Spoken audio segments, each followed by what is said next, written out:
the State Department has urged all US citizens to leave the area near the airport because of a specific, credible threat. Well, looking at the US and Joe Biden's actions to date, where does he now stand? Well, it's a very odd situation, isn't it? Because on the one hand, the Americans are withdrawing, but we've just launched a drone strike. He's launched a drone strike. He says another drone strike is likely.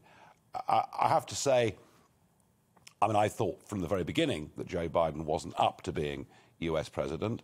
I don't think he ever was, frankly. His record in US politics is not impressive. What stunned me, Paul, about all of this, more than anything, was that, we're surprised at the speed with which the Taliban have taken the country.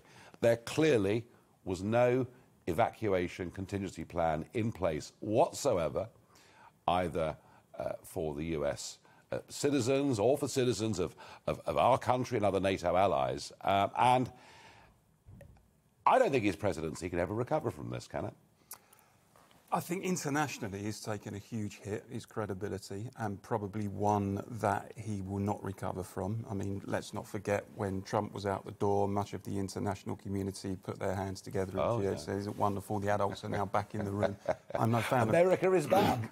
America is back, and I'm no fan of Trump, but you know, the way that Biden was presented as this saviour of the international community, I thought was ridiculous from the beginning. And I think people are now seeing, actually, that the America First policy that was espoused by Donald Trump, I've never seen a clearer articulation of America First than the speech that Biden, the first speech after we saw the scenes at Kabul airport, where he was saying, you know, it's about our interests, I'm here to defend American interests, etc.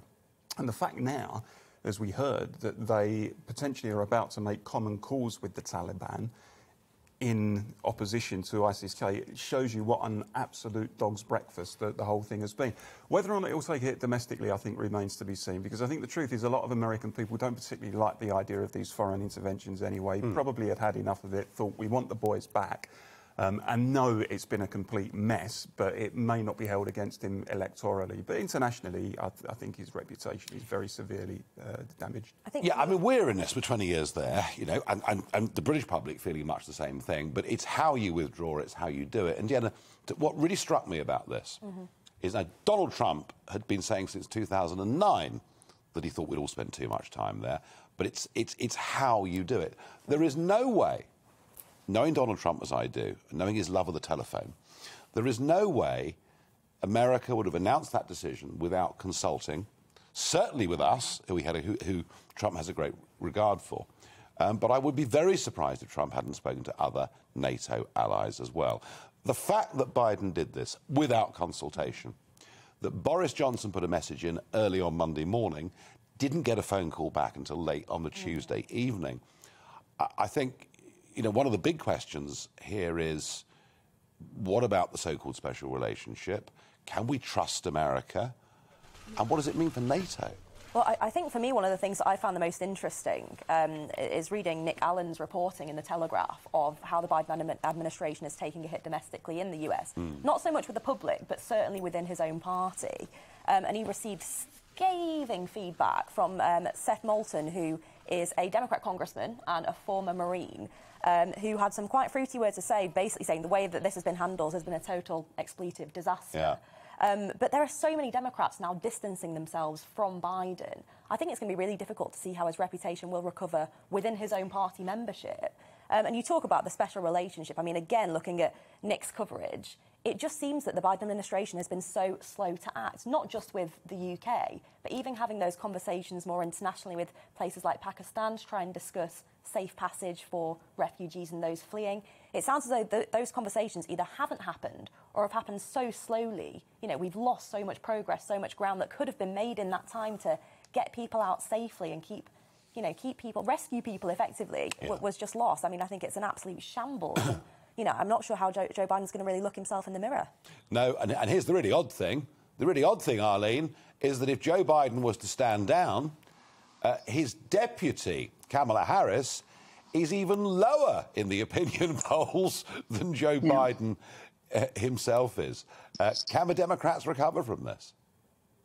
Well, I mean, the only reason that Joe Biden became president was that he wasn't Donald Trump. You and I both know that very clearly. And if there had been anybody else of standing in the race, he wouldn't be the president today. But I had a look back last April as to what he said about leaving Afghanistan. And Nigel, you'll find this very interesting. He said, "We won't conduct a hasty exit. We will do it responsibly, deliberately and safely. And we will do it in full coordination with our allies and partners." Now, none of that has happened over this past couple of weeks.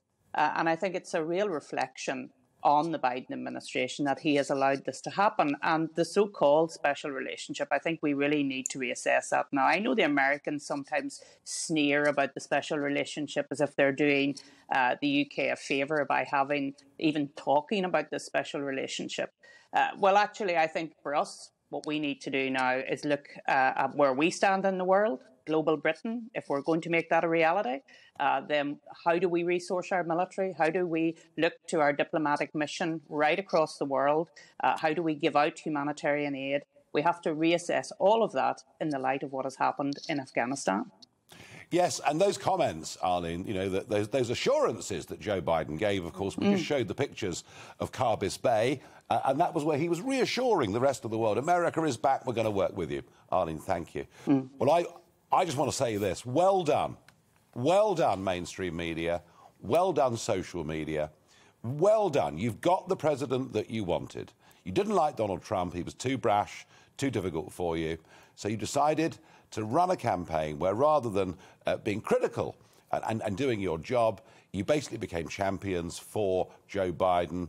Very little investigation into the laptop of his son, Hunter. Very little scrutiny of what the American electoral process became. And I have to say, this is your victory. Well done, mainstream media. You put this man in the White House, and he's a disaster. And the impact of his decision, the way he's gone about this, will be with us for many, many years to come.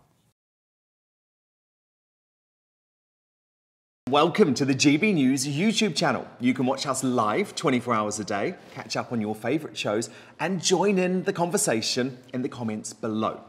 Don't forget to subscribe and you'll never miss any of our exclusive content.